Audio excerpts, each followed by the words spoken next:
That's why I think it's important for anybody in this field. If you accomplish anything, just share your story because someone wants to hear you. I agree. Like, there's going to be somebody out there, and I think that kind of helps your imposter syndrome too. You kind of talk to that individual, and they're like, you know what, that really helped me, and it's like, okay, like I'm actually helping people. That's amazing. That's great. Like, you're not an imposter. Pay it forward. It helps you. It helps the community. It's great for everyone. Hi, I'm Kyser Clark, and welcome to The Hacker's Cache, the show that decrypts the secrets of offensive security one bite at a time. Every week, I invite you into the world of ethical hacking by interviewing leading offensive security practitioners. If you are a penetration tester, bug bounty hunter, red teamer, or blue teamer who wants to better understand the modern hacker mindset, whether you are new or experienced, this show is for you. Hello, welcome to the Hacker's Cache. My name is Kyser Clark, the host of the show. If you don't know who I am, I have been in the field for 6 years now. I currently work as a full-time penetration tester. I have 12 certifications and a degree in cybersecurity, and I'm currently working on a master's degree in cybersecurity. Today I have George Raileanu, who is going to be talking about how to navigate the infosec professional career, and I'm super excited to have him on the show. So a little bit of background about George. He was active duty Army, so thank you for your service, George, to this country. I really appreciate that. He was a course manager / instructor / writer for 3 years, senior cybersecurity engineer for a year, content developer for just over 2 years, and is currently a managing security consultant where he does threat and attack simulation. Been doing that for 2 years. Education, George has a bachelor's degree in information technology and network security.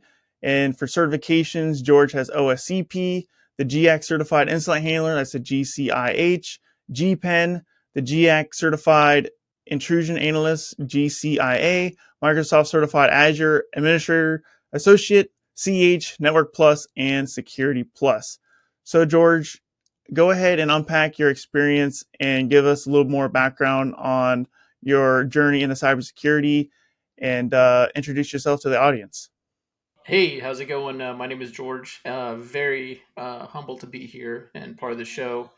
Um, Yeah, I mean, background wise, over 10 years of experience doing a lot of different things. I find my path to be quite unique in the sense that I've done blue team, I've done red team. I've done a lot of like kind of academic like things where I've written courses, taught. Um, so yeah, I don't know. I feel like I've been all over the place, and because of that, it's just kind of allowed me to just experience different roles, and yeah, it's been fun. Nice. Yeah. So yeah, you definitely you hit on like a few different areas in infosec. So can you dive into like what you're doing day to day right now? Like what's a day like what does your daily job look like right now? So right now primarily is so managing a group of consultants where um, they'll do red team, whether it's pen testing, external, internal, red team assessment, social engineering. So just kind of facilitating those assessments, whether it's jumping on client calls or assisting with infrastructure or um, reviewing reports. But yeah, just supporting the consultants is my primary job there. Thank you for being on the show. I really do appreciate you taking the time and having this discussion with me. Let's go ahead and start up the rapid fire round. Are you ready for this? Let's do it. I'm prepared. Okay, so just for the new listeners, the way this works is George is going to have 30 seconds to answer 5 questions. And if he answers all 5 questions in 30 seconds, he's going to get a bonus 6 question that is not related to cybersecurity. George, answer these as fast as you can and try to provide the least. Actually, don't provide any explanation of these at all. You will get the chance to explain one of your answers after we're done. Okay.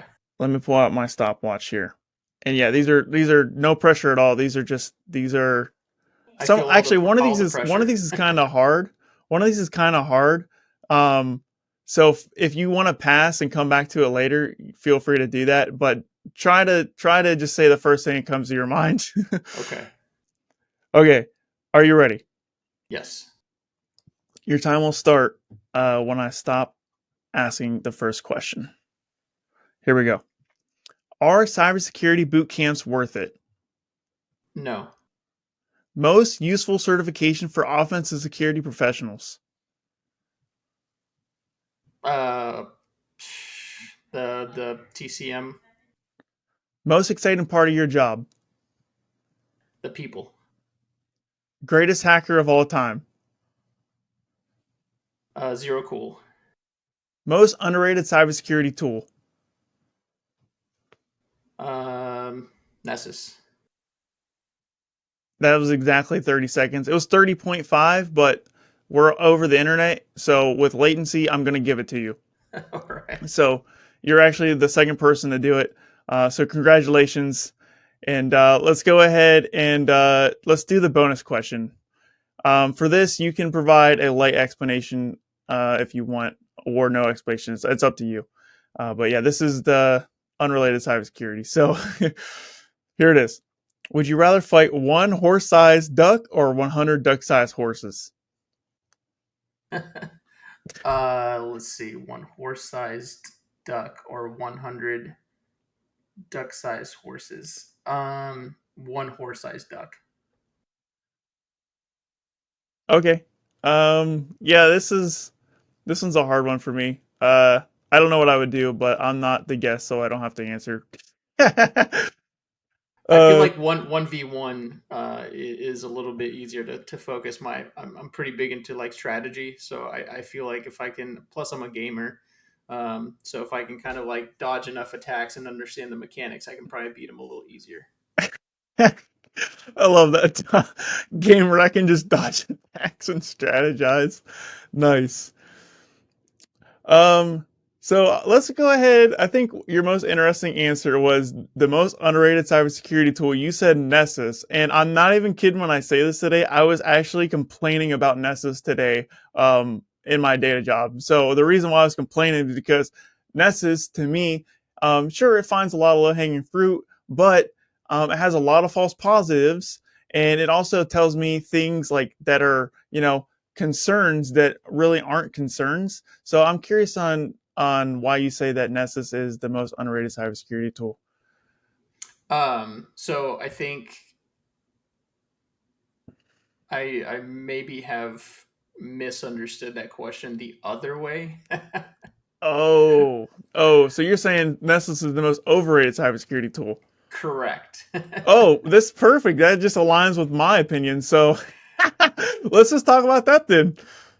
Yeah, no, like I mean, like you said, I think it's it's good in the sense that it definitely can provide um, some visibility, but I think it definitely can't go further than that. And I think I've been in plenty of classes or just training courses. I've seen training courses where I feel like that's the first thing that they bring forth, and it's a good introductory tool. But I think to fresh minds, there should be a big caveat of like, hey, this is a good commercial tool or whatever, but it's not like the end all be. Like eventually, you will have to go deep, much deeper than just Nessus.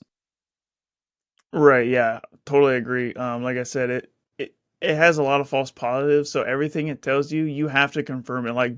Like do not take Nessus's word as gospel. Like do not do that. That is setting yourself up for failure, in my opinion. Yeah, I think underrated wise is Bloodhound. I think even though it has gotten its popularity, specifically in the red team, I think it's underrated on the blue side. I feel like more blue teamers, socks, um, should really leverage it because that's what red teamers use, and it's I don't know the visibility, the usability, it's just on point, and I feel like it's underrated. That's a good point. Yeah, I mean, I never considered. I mean, I'm not a blue teamer, but I never considered it using it as a blue team tool. But it makes sense to use it as a blue team tool. So yeah, in that sense, that does make sense that that's underrated for sure. So yeah, thanks for highlighting that. Prior to the recording, you said you wanted to talk about a few different areas. So the first area I want to get into is the importance of mentoring. So What advice would you give to someone looking to find a mentor in this field?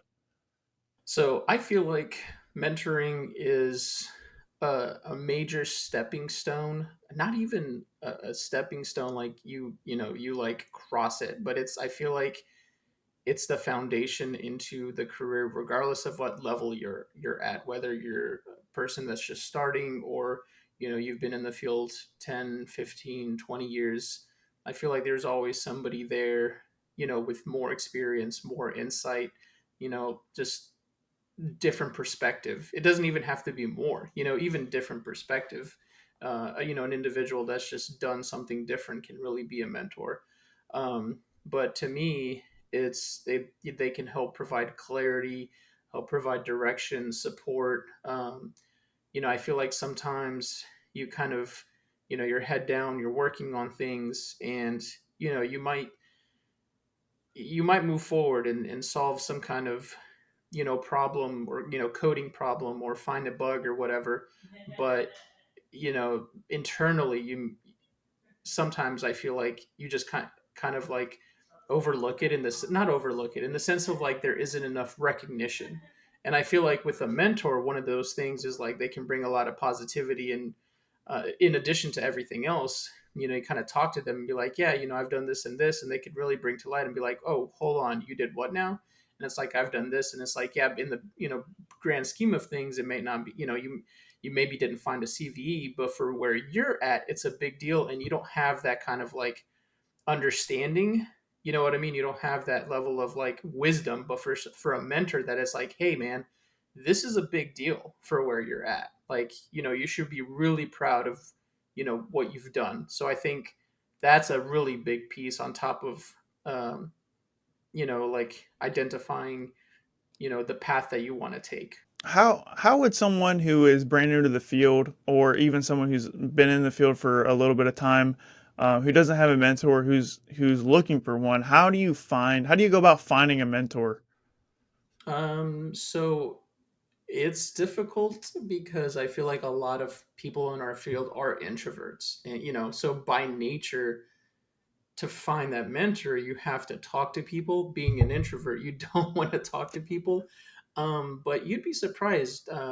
Just maybe attending your local cybersecurity or coding conference, you find like-minded people, like you'll go there and it'll be like five nerds that don't want to talk to each other, and next thing you know, somebody mentions Zelda or World of Warcraft or whatever, and now you have you have that level of like, hey, we can relate, and then from there on you just start a conversation. But um, yeah, I mean, just get involved in your local community. If you're somewhere where there isn't something locally, Discord is a great way. There's a lot of great social media platforms, not just Discord, but Slack, LinkedIn. There's just a lot of resources out there where you can kind of like, again, jump into like that like-minded community, find something relatable, and from there just start a conversation, build that relationship. I think just putting yourself out there is important.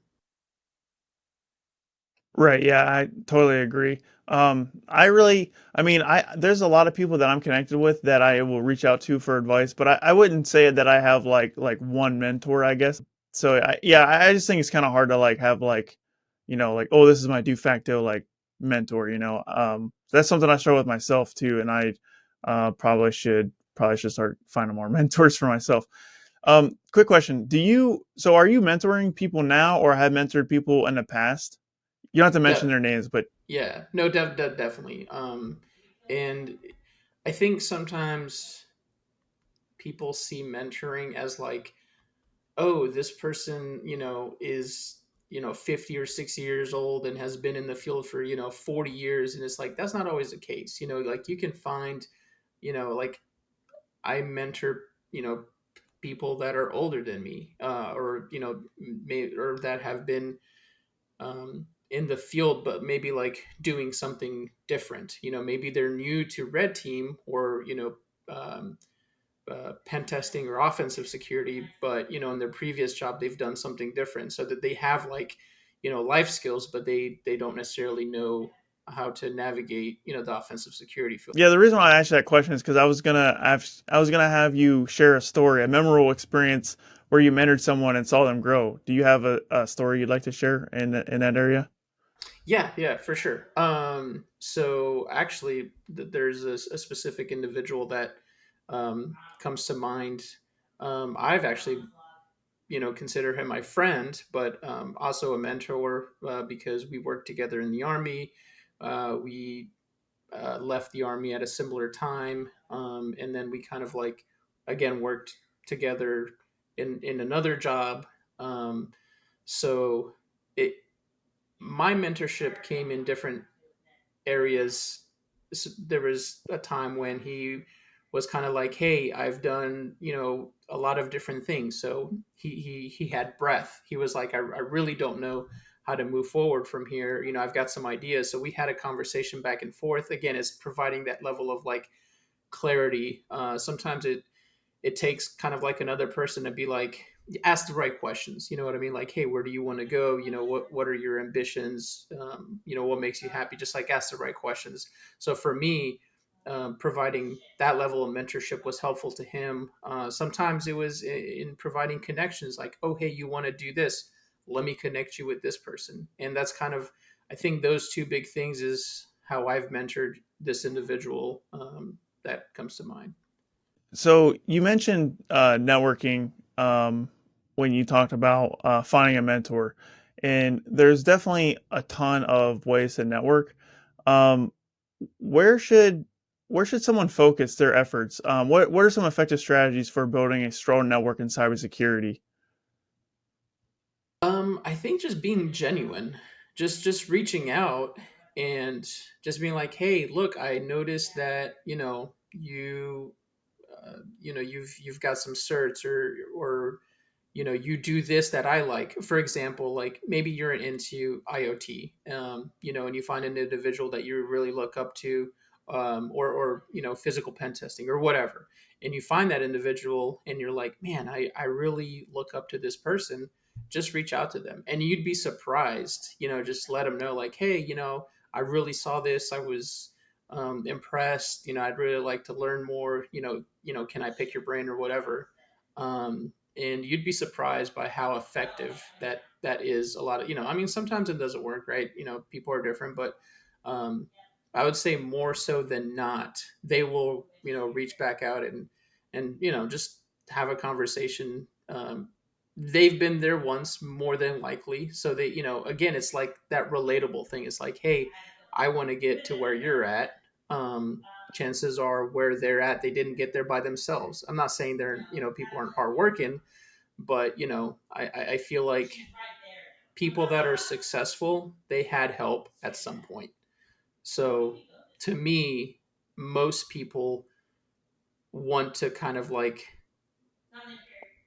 you know they've received help, so they kind of like want to help others.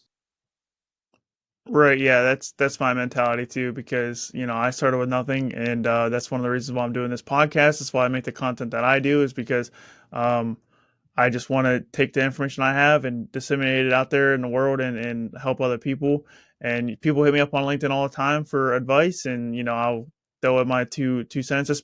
So for me, like the people that I really like helping are people, but that come to me like, hey, I watched your YouTube video about this topic, or I read your blog post about this topic, and they want to dive deeper about something because like my YouTube content and my blogs is more generalized. I can like cover everybody, and then like if someone's like looked at my content and then they um, need like tailored advice, that's like the best way to ask for help. One of the worst ways is to like just straight up be like, "Hey, can you help me find a job?" That is the absolute worst thing you can say, in my opinion. Like that annoys me so much. I'm like, I'm not even a hiring manager. I don't know what you want me Right, to right. do. Uh, anyways, uh, so speaking of networking, do you think it's more important to have a wide network, or do you think it's more important to have deep connections with a smaller network?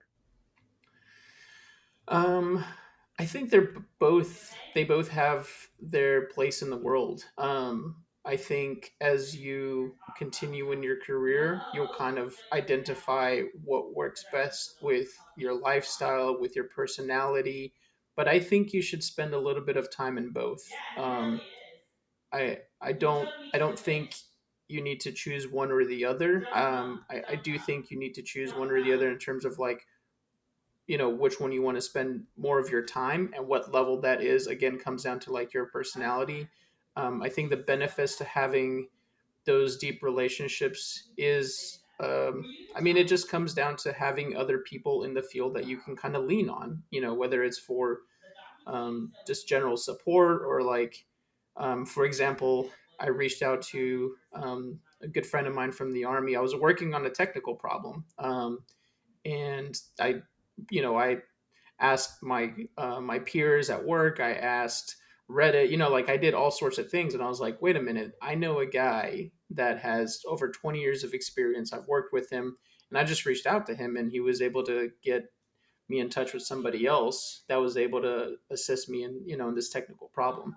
Um, it's not always about that. That's just kind of an example, but that's kind of the pro behind having that deep connection where you can reach out to somebody out of the blue and they'll be like, yeah, I let's figure it out. Like I know you, you know me. And then the pro behind having kind of like the breadth, like a wide network, is kind of like being able to reach out in at different times.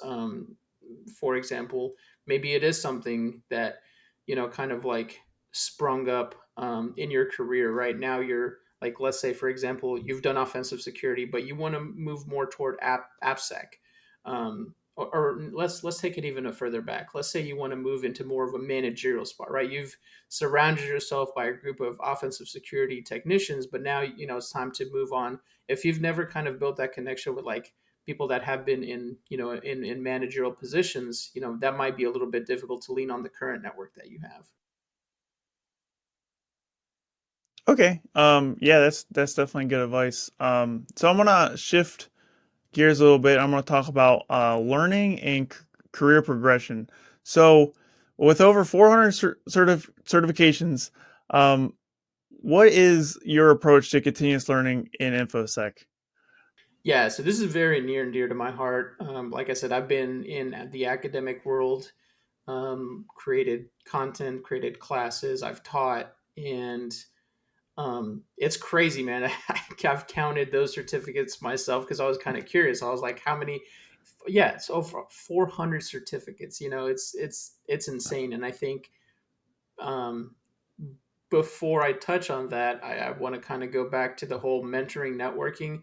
This is kind of where that piece can help play a role. If you're new into the field, or even if you're not, if you're kind of maneuvering into other parts of the infosec space, having those other individuals to be like, listen, there's like a ton of certificates. I don't know where to go. You can kind of ask around. But really, it comes down to several things. I think it comes down to your personality in terms of like your learning style. Are you the type of person that likes a little more structure in terms of like being in a classroom environment, or taking a course that just has a little more like instruction, or are you the type of person that just kind of likes to go to YouTube, or hands on your on your own time. So I think your learning style is big. The other thing that I would say is and these are questions to ask yourself, is your flexibility. So like your lifestyle. Are you at a point where you can just kind of spend 8 hours a day learning? That might be a little bit different versus like you've got a 9 to 5 job, you've got a family, so you can't just like go into a class. It might be a little more difficult for you. So at that point, you want to explore options where there's a little more flexibility, like platforms out there where you can just kind of like click through kind of yourself, or YouTube or something along those lines. So I think those two factors you kind of have to ask yourself. And the third one, I think, would be what are your goals? Where is it that you're trying to get? Because that will also eliminate some paths too. If you can ask yourself and those kind of questions and kind of identify what works best for you, I think you can kind of narrow um, what path you want to take in terms of like learning.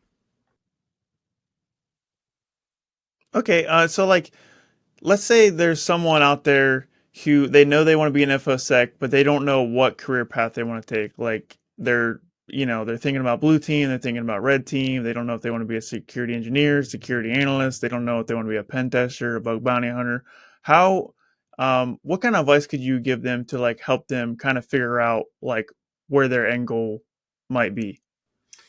So my biggest advice, and I hate to be like a broken record, is to reach out to those people that are in the field, and just ask, talk to them, be like, what do you do on your day to day? Reach out to an AppSec person, reach out to a GRC, reach out to an offset, offensive pen testing or whatever, a SOC analyst, at different levels, whether they're junior or senior, and just have a conversation with them and get an idea of their day to day.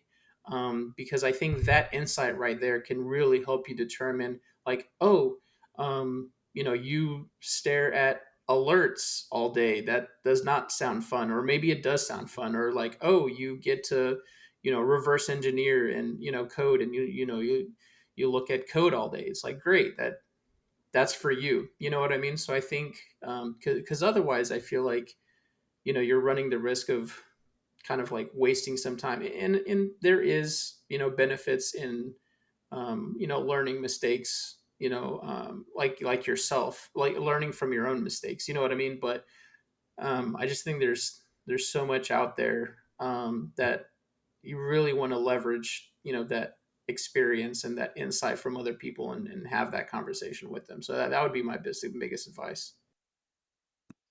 Okay, that's really good advice, and I'm smiling because I'm thinking about like how I chose the path that I went into, which is pen testing slash ethical hacking, and let me know if this is good or bad advice. But this is how I chose like what I was getting it into, and it really came down to uh, one thing. It really came down to like ethical hacker, like that just sounded like a sexy title, and I'm like, that's where I'm gonna go, and that's really what it came down to.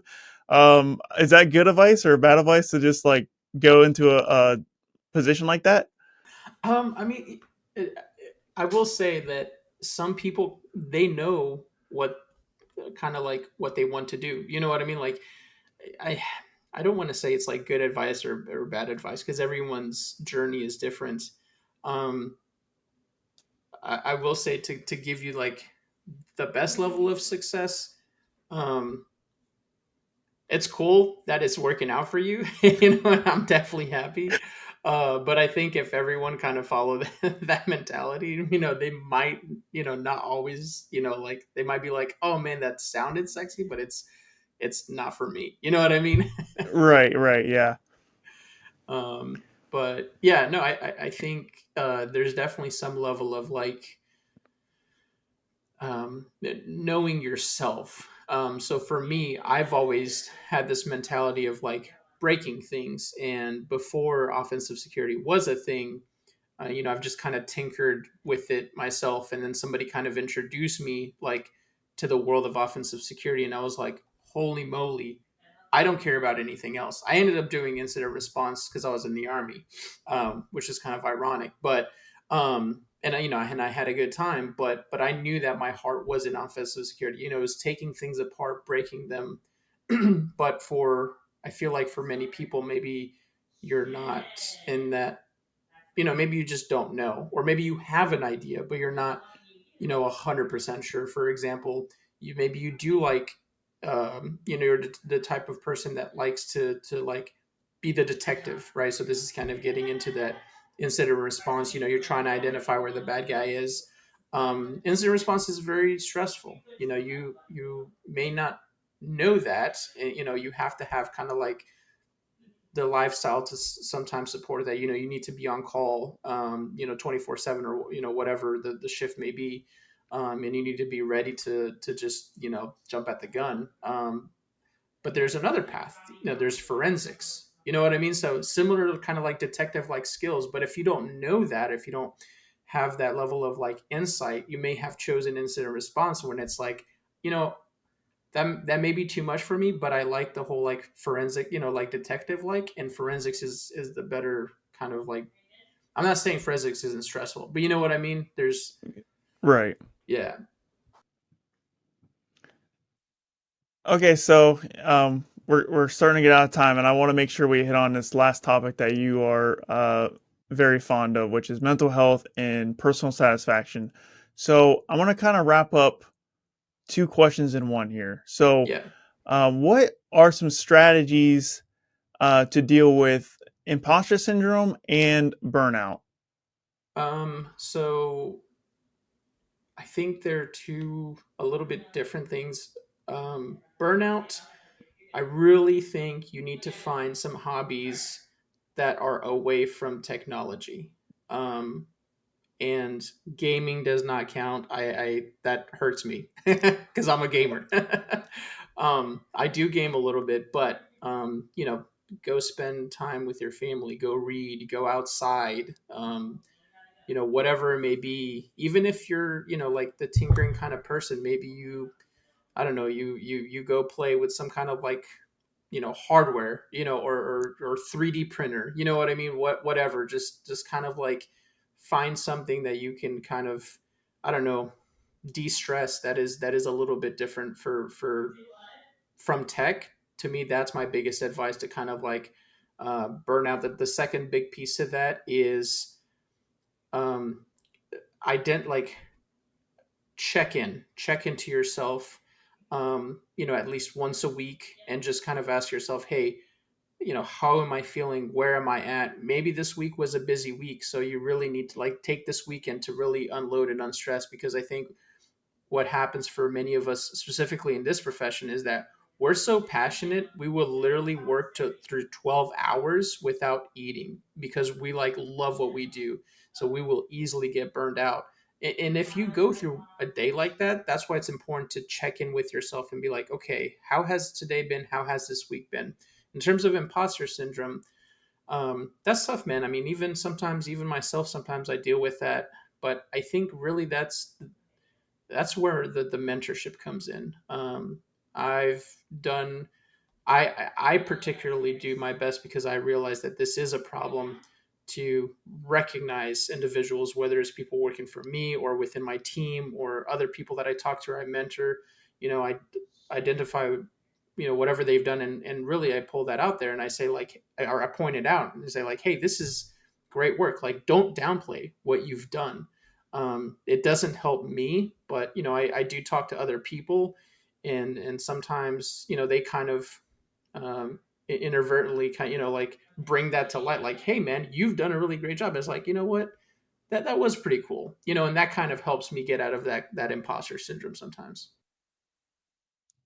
Yeah, so when I was early in the field, like I was like imposter syndrome, like what is that? Like I feel confident, like I got this certification and that certification, and as time goes on, I realize that there's a lot of stuff I still don't know, and I have experienced imposter syndrome myself, and I'm starting to realize, at least this is my opinion, and you can disagree with it.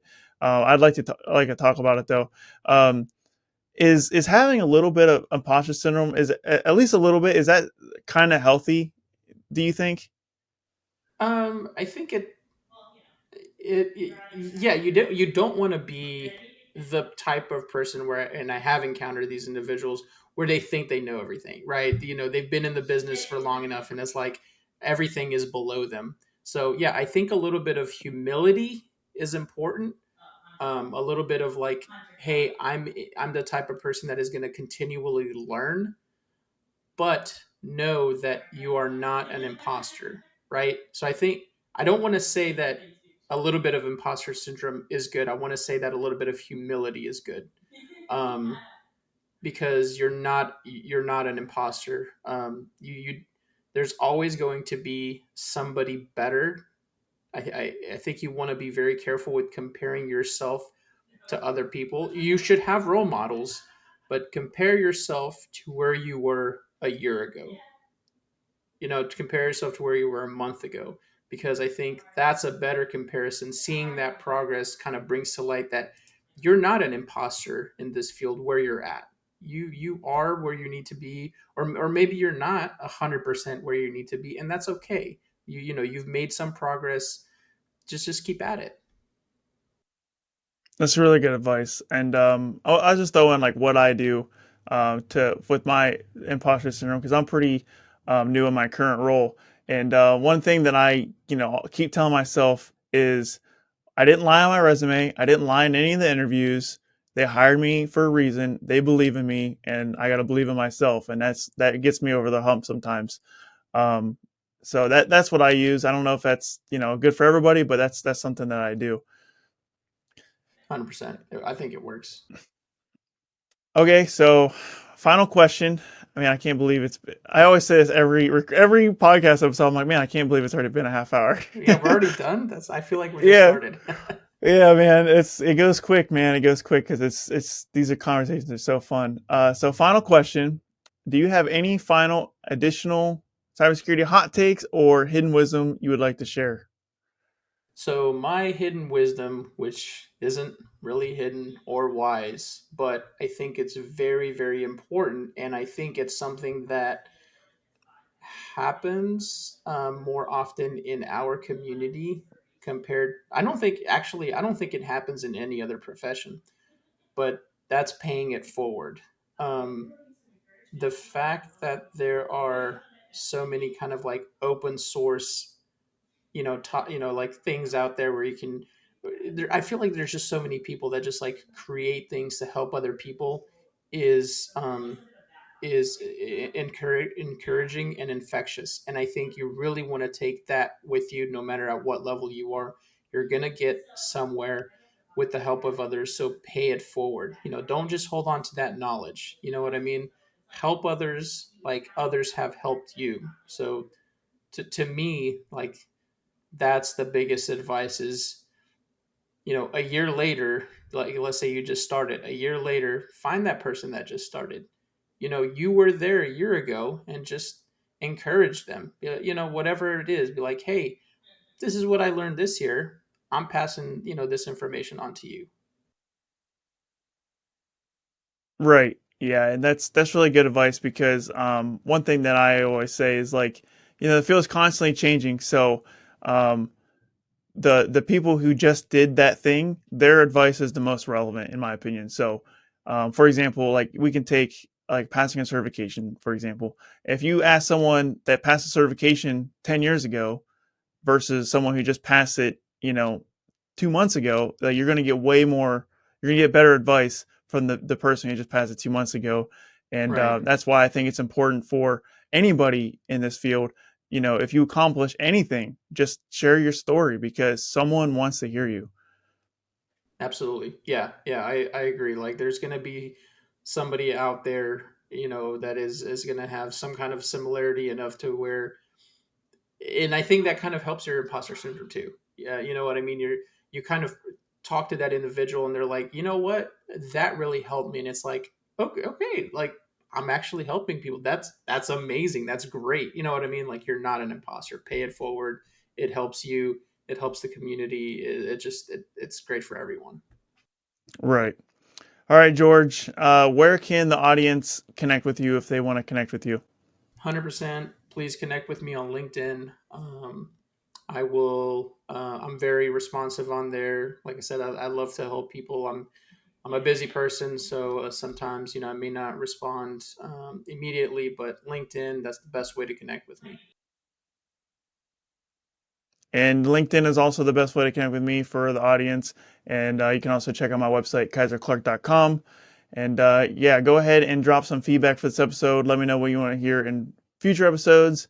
And hopefully, I see you in the next episode. So until then, this is Kyser signing off. And thank you so much for your valuable input, George. And thanks for taking your time doing this recording with me. Thanks for having me. Love it.